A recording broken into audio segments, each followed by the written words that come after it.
In this video, you will learn how to find your user ID on YouTube.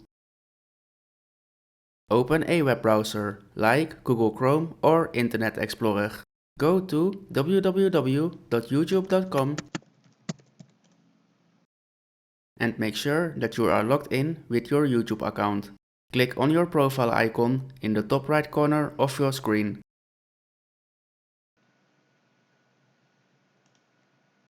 Click on Settings.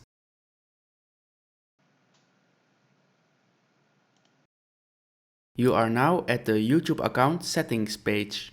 Click on Advanced Settings. Here you can see your YouTube user ID. Congratulations! Now you know how to find your user ID on YouTube. Thank you for watching, and it really helps me if you give this video a like and a comment to show your appreciation, so I will make more videos.